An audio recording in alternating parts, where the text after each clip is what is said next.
The automotive industry builds annually about 90 million cars, which consume 100 to 110 million tons of steel.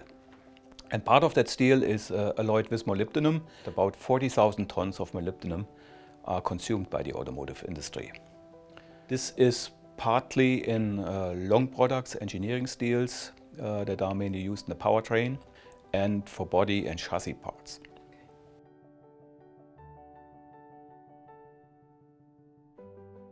Molybdenum is an alloying element that in first place brings increased strength.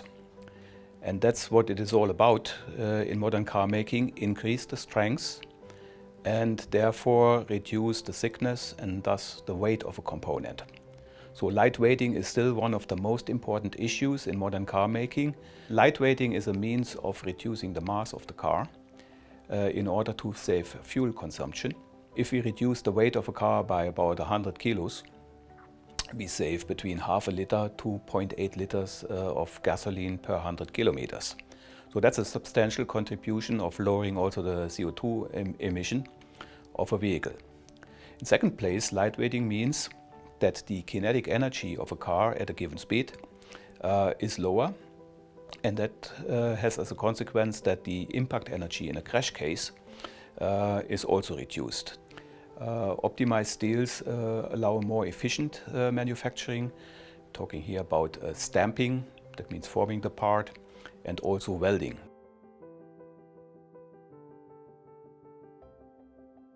Recently we have been developing so-called complex phase steel, which is in the range of 800 to 1000 megapascal. These complex phase steels are typically used for chassis components like lower control arm in the suspension.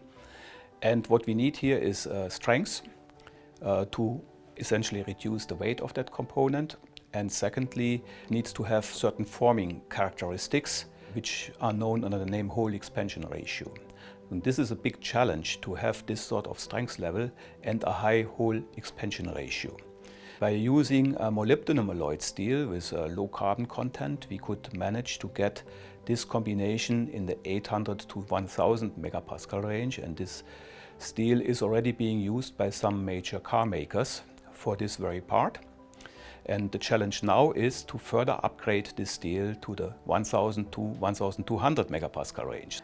In recent development work, we develop a steel, complex phase steel, that has further upgraded strengths to the range of 1000 to 1200 megapascal tensile strength with high hole expansion ratio.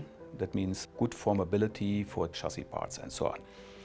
The challenge here is to have this combination together, strength and this formability, to further allow lightweighting of these chassis components.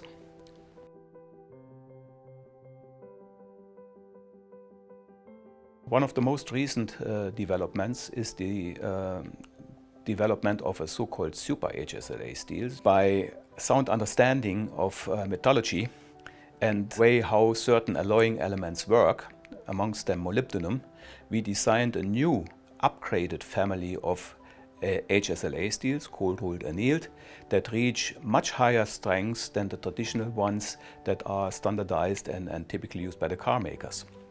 And the car makers have a big interest in these steels because they are less expensive than advanced high-strength steels, multi-phase steels and so on. And we can produce these steels with existing equipment. Car makers can source the steel locally anywhere.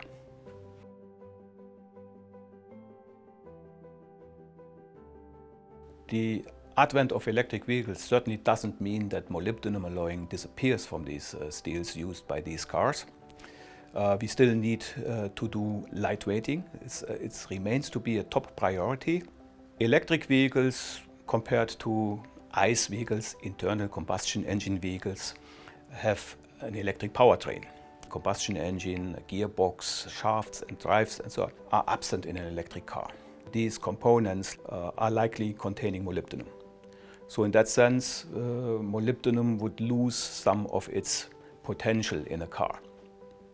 But on the other hand, with the increased weight of electric cars by the heavy batteries that are in these cars, we need to do a lot of efforts to reduce that weight somewhere else. And this is, for instance, in the body and the chassis. And there we have, of course, a new potential for molybdenum in these high-strength steels. We need to reduce the weight to maintain the environmental sustainability of the car, but also to optimize the crash properties, to reduce the impact energies of such a vehicle in the case of a crash. The potential of molybdenum alloying in automotive steels in the future will remain high, even though electric vehicles do not have a conventional powertrain. But there are other opportunities where molybdenum makes the difference and allows to optimize the performance of these vehicles.